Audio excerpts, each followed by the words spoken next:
సరే. First question. What kind of triangle is this? ఇక్కడ కింద ఇచ్చిన ఫిగర్ ఏ రకమైన ట్రయాంగిల్ అని అడుగుతున్నారు. Second question. The measure of angle Q is.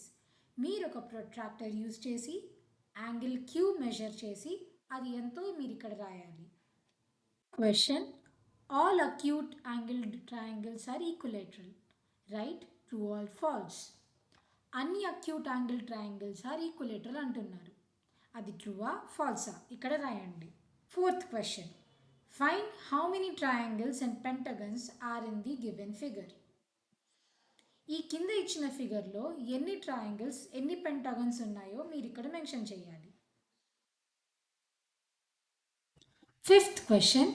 Look at the first two figures and draw the lines in the other shapes. మీరు ఈ first two ఫిగర్స్ని observe చేయండి. The number of lines and the shape observe చేసి ఇచ్చిన మూడు ఫిగర్లో కూడా lines draw చేయండి. Sixth question.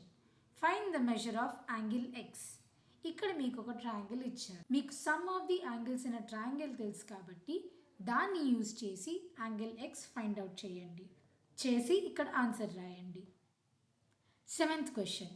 Can a triangle have two obtuse angles? ఒక ట్రయాంగిల్లో two obtuse angles ఉండొచ్చా, పాసిబుల్ అవుతుందా అని అడుగుతున్నారు. ఎస్ అయితే ఇక్కడ టిక్ పెట్టండి, నో అయితే ఇక్కడ టిక్ పెట్టండి. Eighth question. The total measure of three angles of a triangle is. ఒక ట్రయాంగిల్లో టోటల్ యాంగిల్ ఎంతో అడుగుతున్నారు, ఇక్కడ మెన్షన్ చేయండి. Ninth question.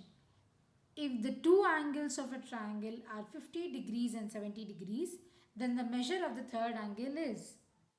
మీకు the total sum of all the angles in a triangle ఎంతో తెలుసు. దాన్ని యూజ్ చేసుకుని థర్డ్ యాంగిల్ ఏంటో ఫైండ్ అవుట్ చేయండి. 10th question. Construct an equilateral triangle in which AB is equal to BC is equal to CA is equal to 6 centimeters. మీరు ఒక ట్రయాంగిల్ని construct చేయాలి. వాటి సైడ్స్ అన్నీ ఈక్వల్గా ఉండాలి. వాటి సైడ్స్ ఎంత? 6 సెంటీమీటర్స్ ఉండాలి.